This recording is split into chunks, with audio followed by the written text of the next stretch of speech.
Olá, boa tarde. Hoje é segunda-feira, 7 de fevereiro. O Senado Notícias está no ar. Daqui a pouco começam as atividades legislativas de hoje no Senado, com reunião de uma comissão. Vamos ver a agenda aqui no telão. Às 2 da tarde, a Comissão de Direitos Humanos vota 12 itens, incluindo o projeto que dá prioridade à mulher chefe de família na contratação de financiamento para a aquisição da casa própria. Também está na pauta da CDH requerimento de audiência pública para debater a violência contra migrantes, como no caso do assassinato do congolês Moise Kabagambi, no Rio de Janeiro. Para amanhã está marcada a votação em plenário de um projeto derivado da medida provisória que muda regras de cobertura de planos de saúde e obriga que eles cubram remédios orais contra o câncer. A medida provisória aprovada pela Câmara em dezembro define regras para que novos tratamentos obrigatórios sejam incorporados pelos planos e seguros de saúde. Ela obriga, por exemplo, que eles cubram medicamentos de uso oral e domiciliar contra o câncer, inclusive remédios que estavam sendo usados em uma internação. Os planos deverão seguir a prescrição médica, desde que os medicamentos estejam registrados na Anvisa. De acordo com o texto, os medicamentos devem ser fornecidos ao paciente ou a seu representante legal em até 10 dias após a prescrição. A MP define ainda que a Agência Nacional de Saúde Suplementar, a ANS, terá 120 dias prorrogáveis por mais 60 para analisar pedidos de inclusão de novos medicamentos ou tecnologias pelos planos de saúde. Se a agência não se manifestar nesse prazo, os pacientes terão garantido automaticamente o direito ao tratamento. A medida provisória estabelece ainda que as tecnologias avaliadas e recomendadas pela Comissão Nacional de Incorporação de Tecnologias no SUS, a CONITEC, serão incluídas na lista de procedimentos cobertos pelos planos em até 60 dias. E também cria uma comissão para assessorar a ANS na elaboração de normas sobre coberturas dos planos de saúde. A SBOC acredita que essa medida provisória conecta os dois sistemas, tanto o SUS quanto a saúde suplementar, e contribui para diminuir essa desigualdade no acesso à saúde no Brasil, além de, claro, agilizar a oferta de tratamento à população. Com essa nova regra, a CONITEC passa a ser uma porta de entrada também na saúde suplementar. Essa MP foi editada após o governo vetar em julho do ano passado um projeto do senador Regufe, que também facilitava o acesso a remédios orais contra o câncer por meio dos planos de saúde. O veto ainda não foi analisado pelo Congresso. E também amanhã, às 2 da tarde, senadores e deputados devem se reunir em sessão do Congresso para analisar vetos presidenciais. Estão na pauta vetos ligados à quebra de patentes de vacinas e medicamentos de combate à Covid-19, privatização da Eletrobras, marco legal das startups e questões relativas ao orçamento, entre outros. A reforma tributária é um dos principais desafios do Congresso neste ano e foi citada na sessão solene de abertura pelo presidente do Senado, pelo presidente da Câmara e pelo presidente da República. No mesmo dia, a instituição fiscal independente fez uma reunião para debater o assunto. Vamos entender melhor toda essa atenção na reportagem da Mariana Campelo. A necessidade de reformar o sistema tributário brasileiro é matéria unânime. Todos concordam que a complexidade do nosso arcabouço de impostos, taxas e contribuições é uma âncora que trava o crescimento do nosso país. O debate sobre a reforma tributária não é novidade e traz enormes desafios. Ainda assim, parece que neste começo de ano legislativo estão dispostos a encarar a reforma. É fundamental avançarmos na reforma tributária e, para tanto, temos a proposta de emenda à Constituição número 110, tramitando no Senado Federal. O ânimo não está só do lado do Legislativo. O presidente da República também colocou a reforma tributária na lista de prioridades para 2022. Ante todo esse cenário, diversos projetos legislativos merecem atenção e análise do Congresso Nacional neste ano de 2022, para a consecução dos programas e das políticas públicas em curso. Aqui destacamos o da portabilidade da conta de luz, o do novo marco legal das garantias e o da reforma tributária. O projeto da reforma tributária que deve ser votado é o da PEC 110, que está no Senado. Entre as principais mudanças está a criação de um imposto unificado para o consumo, chamado de Imposto sobre Valor Agregado, o IVA. Ele seria criado a nível federal, estadual e municipal. O Imposto de Valor Agregado da União seria chamado de Contribuição sobre Bens e Serviços e surgiria a partir da unificação de IPI, PIS e COFINS. Ele teria uma tarifa única de 12%. Para a esfera estadual e municipal, o IVA seria a unificação do ICMS e do ISS e estados e municípios teriam autonomia para fixar as próprias alíquotas.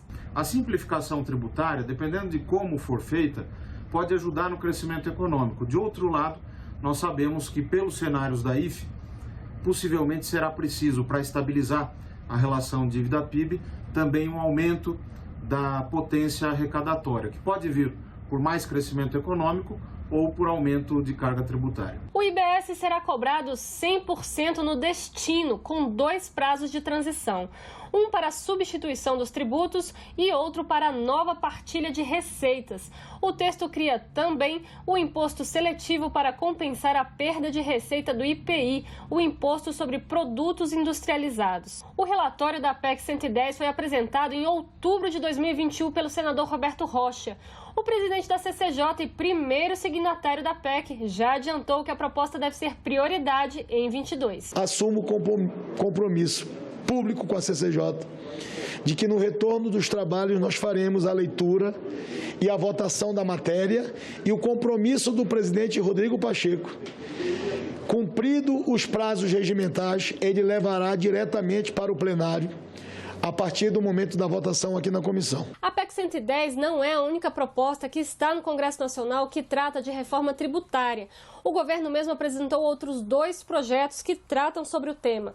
Um deles é o PL 3887, que cria a contribuição sobre bens e serviços e que substituiria o PIS, a COFINS e o PASEP.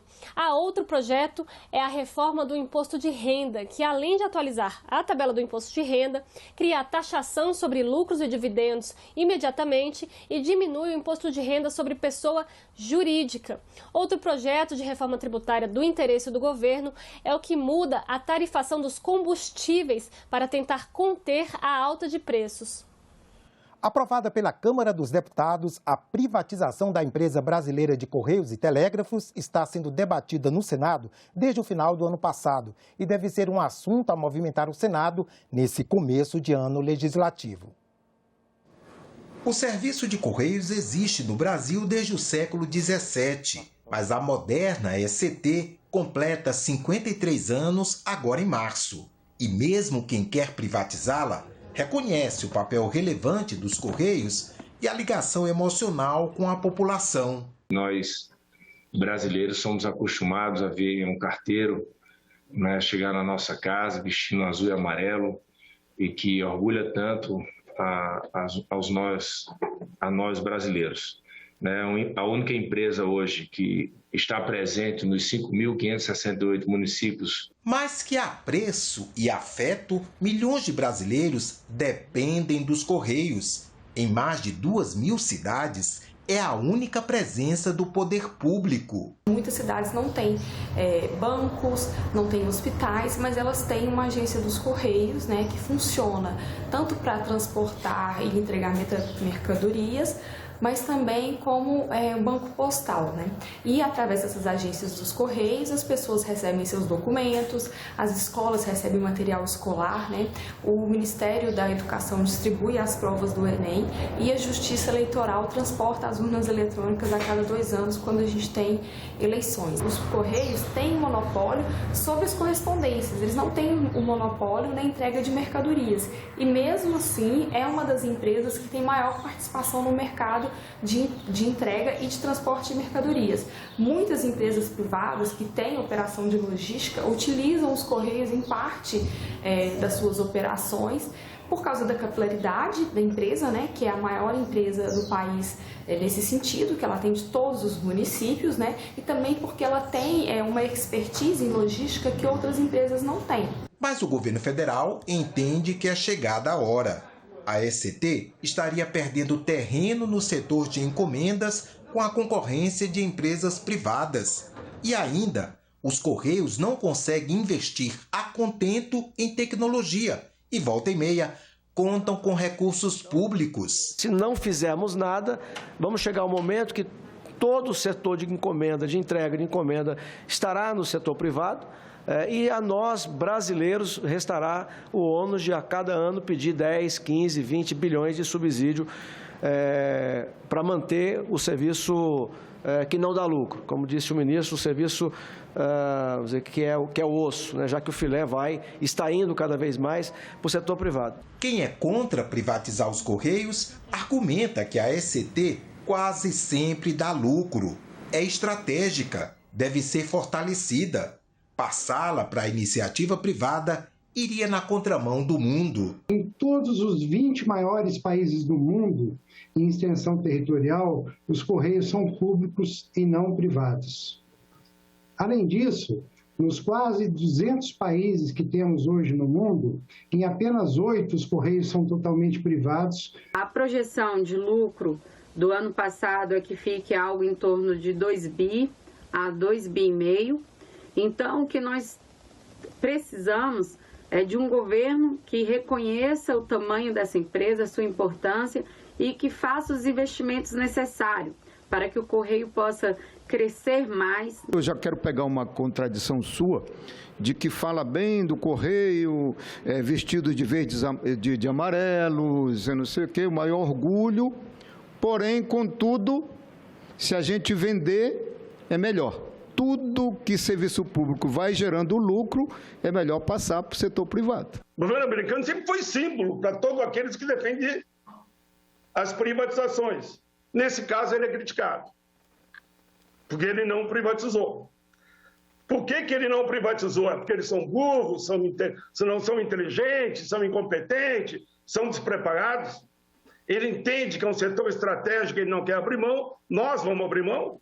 Além de apostarem no crescimento dos Correios, os contrários à privatização temem que a medida traga prejuízos tanto à população quanto ao Tesouro Nacional. Como será custeada a estrutura de fiscalização e controle da agência reguladora? O projeto fala que não haverá aumento de gastos para a União. Mais grave ainda, como será garantida a tarifa social, um artifício incluído no projeto para mascarar o evidente aumento de tarifas e de preços que virá se o projeto for aprovado. São novas e expressivas despesas para a União, sem fonte de recursos indicada. Milhares de agências seriam fechadas, muitas pessoas deixariam de ter acesso ao serviço barato, em muitos casos, né, o Correio tem correspondência social, então os preços são ínfimos, justamente porque ele atende os interesses da população brasileira. Em sua primeira reunião do ano, semana passada, o Comitê de Política Monetária do Banco Central elevou a taxa de juros Selic para 10,75% ao ano, para tentar conter a inflação. Quais os efeitos dessa medida na economia real? Veja na coluna de Economia com a editora do Agenda Econômica, Antônia Márcia Vale. O Banco Central brasileiro segue a cartilha básica da teoria econômica liberal, que a inflação aumenta quando tem muito dinheiro em circulação, permitindo que as pessoas comprem mais do que é possível produzir. Isso gera uma superdemanda, a escassez de produtos e o consequente aumento dos preços. Neste caso, os manuais recomendam que o Banco Central aumente os juros para encarecer o crédito, dificultando o consumo e forçando a queda dos preços. Mas no Brasil, não é essa a teoria que explica a inflação. O nível de empregos até aumentou um pouquinho. Segundo os dados do Ministério do Trabalho, apurados no CAGED, em 2021 foram criados mais de 2.700.000 novos postos de trabalho formal.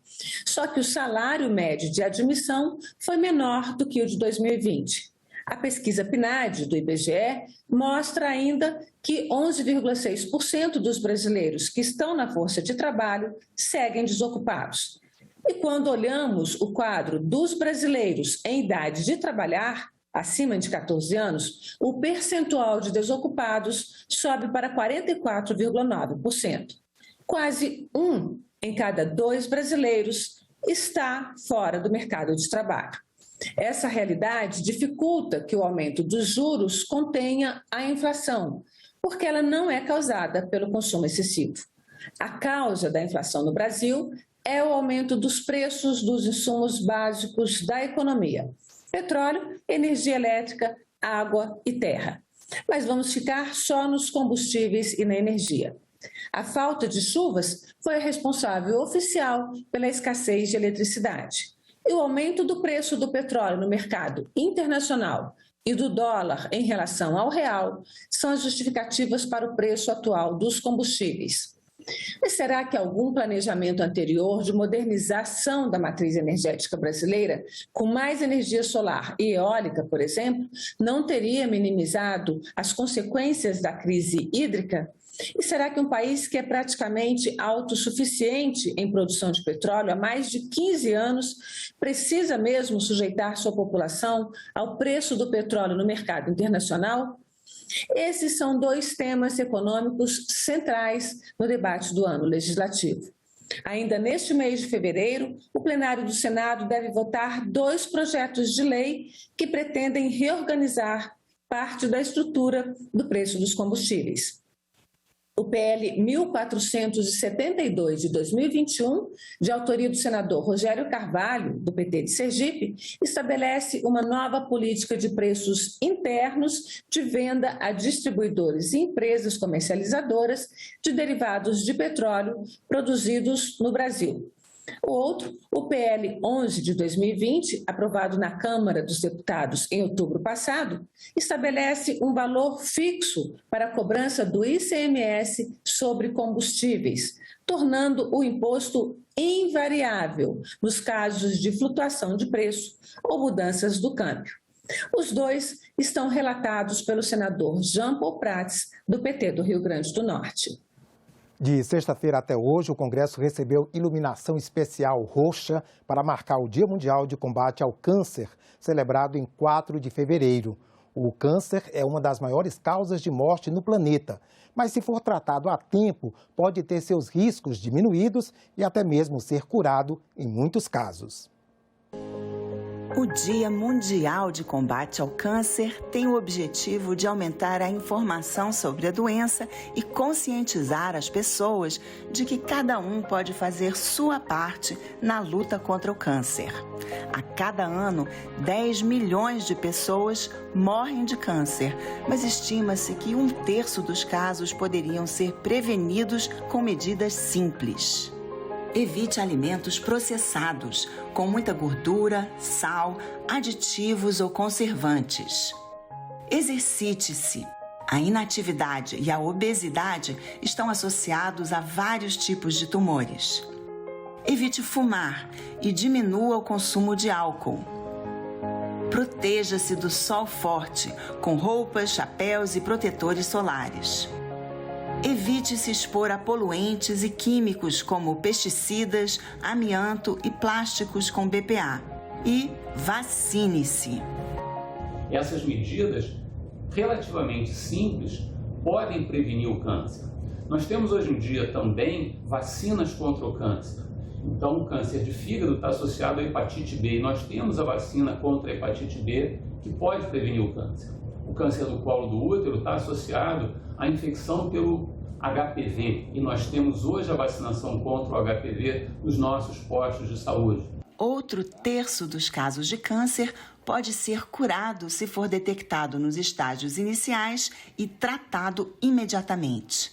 Para ajudar nessa campanha de prevenção, o Congresso recebeu a iluminação roxa em apoio ao Dia Mundial de Combate ao Câncer. Hoje em dia, com o avanço dos aparelhos que levam ao diagnóstico, ou seja, que levam a descobrir a doença mais rápido, mais precoce, na sua fase inicial, é muito importante o trabalho e as ações preventivas. Todas as vezes que se detecta uma tumoração maligna, um câncer, na fase inicial, é porque se fez uma ação preventiva. E isso vai refletir no futuro do tratamento e da condução dessa doença. Em muitos dos casos, praticamente se chega à cura total. Por isso, é muito importante a conscientização. Vamos cada vez mais propagar essa consciência na sociedade brasileira. Então, a pessoa precisa tomar esses cuidados preventivos, precisa ir frequentemente aos médicos para um diagnóstico precoce de um câncer inicial, porque as chances aí são muito maiores do que se a pessoa deixar para tomar as medidas no estágio mais avançado. Então, hoje é um dia de conscientização de toda a humanidade, é um dia mundial para que todos nós façamos ações conjuntas para conscientizar todos da necessidade de prevenir e de tratar precocemente esse mal tão grande que é uma chaga que tem em toda a humanidade. Amanhã, às 9 horas, o Senado vai fazer uma sessão especial para comemorar os 25 anos da Rádio Senado e da Agência Senado. Nesse período, os 2 veículos de comunicação da Casa se consolidaram como instrumentos da democracia. Comemorar o aniversário de um veículo de comunicação do Senado Federal é comemorar também a democracia.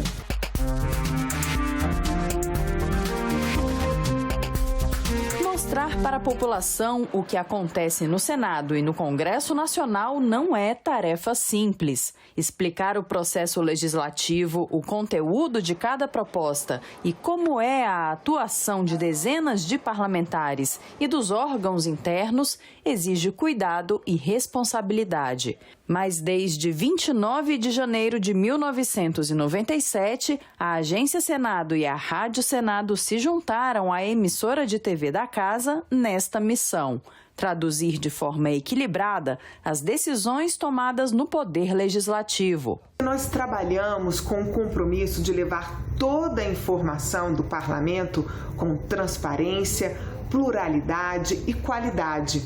A intenção é que o cidadão possa tirar as próprias conclusões, acompanhar, fiscalizar o trabalho do parlamentar e conhecer todas as leis que vão fazer diferença no seu dia a dia. A gente vem desempenhando esse papel com a maior seriedade possível e conquistando ao longo desse tempo uma credibilidade como meio de comunicação público, como um veículo de comunicação do Legislativo. A Agência Senado é um dos primeiros canais de comunicação do setor público da internet. A equipe de jornalistas faz a cobertura textual e fotográfica de todas as atividades da casa, produz e edita o portal Senado Notícias. As matérias acumulam por ano cerca de 40 milhões de visualizações. Em 2020, essa média subiu para 50 milhões. A prova de que a gente conseguiu essa credibilidade se deu muito forte na pandemia. A gente virou uma referência no que se tratava de informação sobre ações e decisões de combate ao coronavírus. E isso, para a gente, foi a prova de que a gente estava no caminho certo. Porque essa é a função que a gente realmente desempenha na agência. Então, a gente apresenta posições políticas diferentes, a gente apresenta pontos de vista diferentes dentro de uma mesma discussão, como força do nosso trabalho.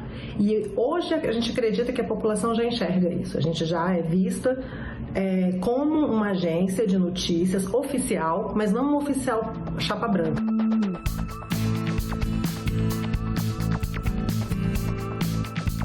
A Rádio Senado FM está 24 horas por dia no ar. Na grade, a transmissão dos principais acontecimentos do Poder Legislativo, entrevistas e reportagens especiais, programas culturais, utilidade pública e serviços. Além disso, oferece aos ouvintes uma programação musical com foco na MPB. A emissora, sempre atenta às novas tecnologias e às tendências da comunicação, está presente em Brasília, outras 16 capitais e em todas as plataformas digitais.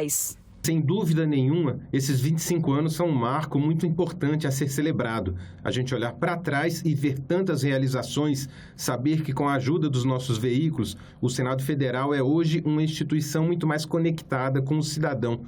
E mais importante ainda é ter a certeza de que estamos preparados para o futuro. A Rádio Agência tem mais de 4.000 emissoras cadastradas para receber e repassar o material produzido pelos profissionais da Rádio Senado. A nossa preocupação não é só levar a informação diretamente pelos nossos veículos, mas também garantir que qualquer outra imprensa do país que não consiga estar no Senado Federal ou qualquer outra pessoa que queira ter acesso a informações com veracidade, inclusive combatendo fake news, possa multiplicá-la. Tudo isso nos anima a seguir em frente e continuar levando informações de qualidade, de credibilidade a um número cada vez maior de brasileiros. Nesses 25 anos, o que nós queremos é garantir cada vez mais o exercício da cidadania a todo brasileiro.